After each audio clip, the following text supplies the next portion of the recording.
To my Kerala series. So last এপিসোডে তোমরা দেখলে আমরা আজকে সকালে এজিমালা টেম্পল গেলাম, ওখান থেকে পুয়ার আইল্যান্ডের অসম বোট রাইডটা করলাম, আর এইবার আমরা এসে গেছি কন্যাকুমারী। ফার্স্ট এপিসোডেই তোমাদের বলেছিলাম এই ট্রিপটায় আমার অনেক কটা চেকলিস্ট কমপ্লিট হচ্ছে। ওরকম একটা চেকলিস্ট হলো কন্যাকুমারী। আমার শাশুড়ি ঘুরতে খুব একটা পছন্দ করে না, আমি জোর করেই প্রত্যেকবার ঘুরতে নিয়ে যাই, বলে রেখেছি আমার সাথে ইন্ডিয়ার 4টে কোণা তোমাকে ঘুরতে হবে। তো এই 4টে কোণার মধ্যে একটা কোণায় আজকে আমরা চলে এসেছি কন্যাকুমারী। তো আমাদের গাড়ি চেঞ্জ হয়ে গেছে, দেখতেই পাচ্ছ। আমাদের আগের গাড়িটাতে একটু ব্যাটারি প্রবলেম হচ্ছিল, তো জিন্স ভাইয়া গেছে ওই গাড়িটা ঠিক করতে। ততক্ষণ আমরা অন্য একটা গাড়িতে কন্যাকুমারী যাচ্ছি। ভিপি নান্না এখন আমাদের নিয়ে যাচ্ছে, আর কন্যাকুমারী থেকে যখন ফিরবো আমরা তখন জিন্স ভাইয়া আসবে আমাদেরকে নিয়ে আবার চলে যাবে। সো আজকে আমরা ট্রাভেল করছি কেরালা থেকে তামিলনাড়ু, আর এইটা কভার করতে আমাদের লাগবে অলমোস্ট 3 থেকে 3.5 ঘন্টা। অ্যাজ আমরা কন্যাকুমারীর ডে ট্যুর করছি, তো আমরা কন্যাকুমারীর সব জায়গা ঘুরছি না, আমরা শুধু যাব বিবেকানন্দ রক আর কন্যাকুমারী মন্দির। বিবেকানন্দ রক যাওয়ার জন্য বোট করতে হয়, আর এই বোটের টাইমিং হচ্ছে সকাল 8টা থেকে বিকাল 4টে। বিকাল 4টে হয়ে যাওয়ার পরে ওদের গেট বন্ধ হয়ে যায়, তুমি আর কোনোভাবেই ভিতরে ঢুকতে পারবে না। সো একদম লাস্ট মোমেন্টে আমরা জানতাম না যে 4টের সময় কিন্তু টিকিট দেওয়া বন্ধ করে দেয়, গেট বন্ধ করে দেবেন। আমি আর ঋতু কোনো রকমের দৌড়ে এসে গেট দিয়ে ঢুকে গেছিলাম, সেই জন্য স্পেশাল টিকিট মানে নর্মাল টিকিট 75 রুপিস লাগে, সেখানে আমরা স্পেশাল টিকিট করেছি পার হেড 300 টাকা করে।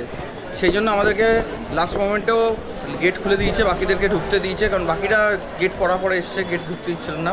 তো 300 টাকার টিকিট কেটেছি পার হেড, 300 করে টিকিট, মানে 3000 টাকা আমাদের টিকিট পড়েছে।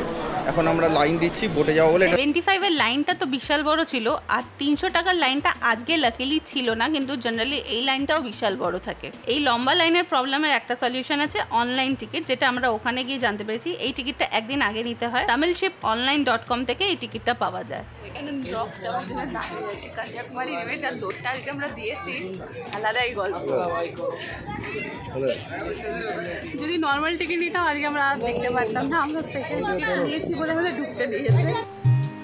কন্যাকুমারী বললেই স্বামী বিবেকানন্দের নামটা মাথায় আসে। স্বামী বিবেকানন্দ যখন ইন্ডিয়াকে এক্সপ্লোর করতে বেরিয়েছিল, ওই সময় অ্যাট লাস্ট কন্যাকুমারী এসেছিল। বলা হয় এখানে উনি এনলাইটেড হয়েছিলেন,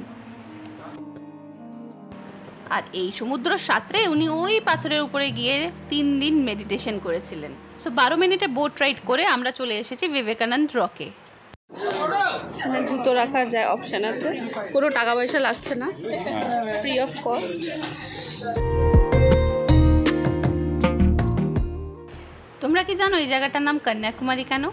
কন্যাকুমারী হলো পার্বতীর আর একটা নাম, আর বলা হয় পার্বতী মহাদেবের জন্য এখানে বসে তপস্যা করেছিল, আর এখানে মা পার্বতীর একটা পায়ের ছাপও আছে।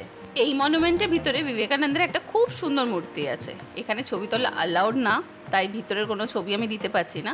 আর এক্স্যাক্টলি এই মনুমেন্টের নিচে একটা মেডিটেশন হল আছে, অনেকরা বসে ওখানে মেডিটেশন করছিল, আমরা জাস্ট গিয়ে ঢুকে দেখে চলে এসেছি। আর এটা হলো থিরুভল্লুভারের স্ট্যাচু, 133 ফিটসের, বিশাল বড়। ইনি হলেন একজন তামিলিয়ান পোয়েট, যার একটা কনসেপ্ট খুব ফেমাস হয়েছিল কি একটা মানুষ গৃহস্থ জীবনের সাথে সন্ন্যাসী জীবনও কাটাতে পারে। কিভাবে ওই ডিটেলটা আমার কাছে নেই, আমার কাছে এইটুকুই ডিটেল ছিল, তোমাদের সাথে শেয়ার করলাম।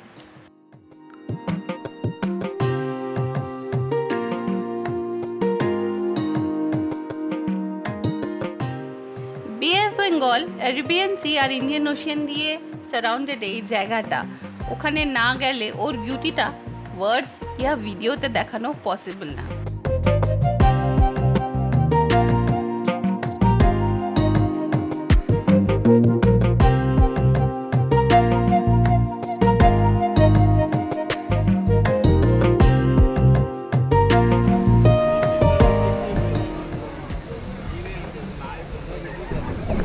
এখানে এসে এক্সপিরিয়েন্স করলাম আমার লাইফের সেকেন্ড গ্লাস ব্রিজ।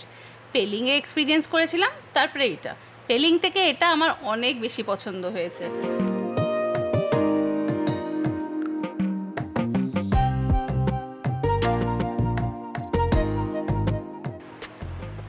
থিরুভল্লুভারের পায়ের সাইজ দিয়ে বুঝতে পারছো স্ট্রাকচারটা কতটা বড়।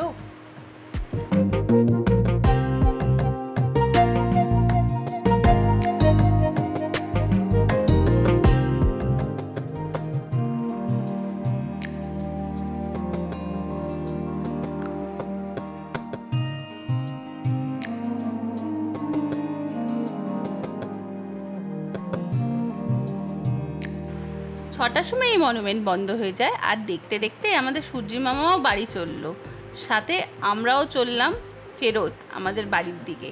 কিন্তু ওর আগে একটু কন্যাকুমারী মন্দিরটা ঘুরে দেখবো। আমাদের বিবেকানন্দ রক ঘোরা হয়ে গেল, এখন আবার বোটে আমরা করে ওই পারে যাব। হ্যাঁ করিয়ে দেবো? না না, এটা তোল। হ্যাঁ এদিকে আসো, এদিকে আসো, কম কম কম।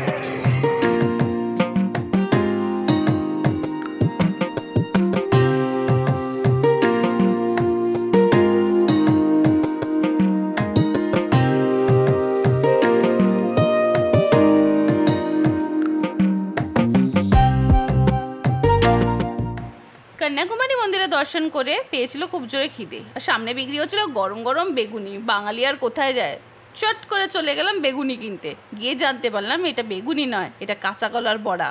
কাঁচকলার পকোড়া আর লঙ্কার পকোড়া খেয়ে আমরা চলে এলাম ফেরত কোভলাম।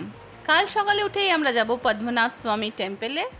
আজকের এপিসোডটা এখানেই শেষ করছি। তোমরাও রেস্ট করো, আমিও রেস্ট করি। কালকে আবার দেখা হবে সকাল সকাল। কালকের দিনটা কিভাবে কাটালাম এটা জানার জন্য কি করতে হবে? আমাদের চ্যানেলটাকে সাবস্ক্রাইব করতে হবে, আর এইভাবেই আমাদেরকে ভালোবাসা দিতে হবে। তো খাবার ডান, পুরো বিশাল খাবার দাবার হয়েছি। খাওয়ার পরে ওরা পজিমুগম দিয়ে গেছে। আই এম নট শিওর কি আমি ঠিক কথাটা বলছি কিনা। এটা একটা রেড কালারের জল হয়।